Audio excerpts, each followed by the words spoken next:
অসুস্থতায় মৃত্যু হলো চাকরিহারা শিক্ষকের। পরীক্ষা দিতে পারলেন না এই শিক্ষক, তার আগেই মৃত্যু হয় চাকরিহারা শিক্ষকের। হঠাৎ করে অসুস্থতা, মৃত্যু হলো চাকরিহারা শিক্ষকের। যে খবরে নজর রাখার চেষ্টা করব, যে মর্মান্তিক খবরে নজর রাখার চেষ্টা করব, চাকরিহারা শিক্ষকের আবারও মৃত্যু রাজ্যে। হঠাৎ করে অসুস্থতায় মৃত্যু চাকরিহারা শিক্ষকের। প্রস্তুতি নিয়েও দেয়া হলো না এসএসসি পরীক্ষা। মৃত্যু পাশ করা চাকরিহারা শিক্ষক সন্তোষ মণ্ডলের। কোলাঘাটের আরিসান্ডা হাই স্কুলের রসায়নের শিক্ষক ছিলেন তিনি। সুপ্রিম রায় বাতিল হয় চাকরি। প্রস্তুতি নিচ্ছিলেন এসএসসি পরীক্ষায় বসার। পেটের যন্ত্রণা নিয়ে কলকাতা হাসপাতালে ভর্তি হন তিনি।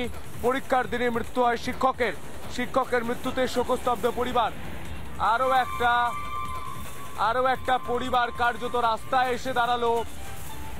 যেভাবে তৃণমূলের নেতা মন্ত্রীদের কারণে বাংলার ছেলেদের চাকরি চলে গিয়েছে, বাংলার শিক্ষকদের চাকরি চলে গিয়েছে, সেই বিষয় নিয়ে গোটা রাজ্য ছিছি করছে। তৃণমূলের নেতা মন্ত্রীরা চাকরি চুরি করবে আর মৃত্যু হবে এই বাংলার ছেলেদের, এই বাংলার তরুণ প্রজন্মের। মৃত শিক্ষকের মা, তিনি ঠিক কি বলছেন শুনবো।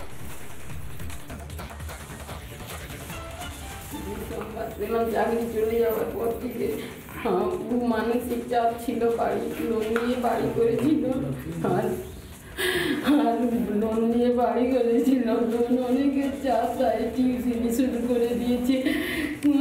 20 ঘন্টা টিউশনি করতো, রাত্রি জেগে পড়াশোনা করতো চাকরি পাবে বলে। অনেক গরিব ঘরে ছেলে, অনেক ভালো পড়াশোনা করে মানে বড় হয়ে গেছিল। তার স্বপ্ন অনেক ছিল যে এসএসসি পরীক্ষাটা সে দিবে, কিন্তু অসুস্থতার কারণে আর পরীক্ষা। আমরা এই অন্যায়ের শিকার হয়ে গেলাম।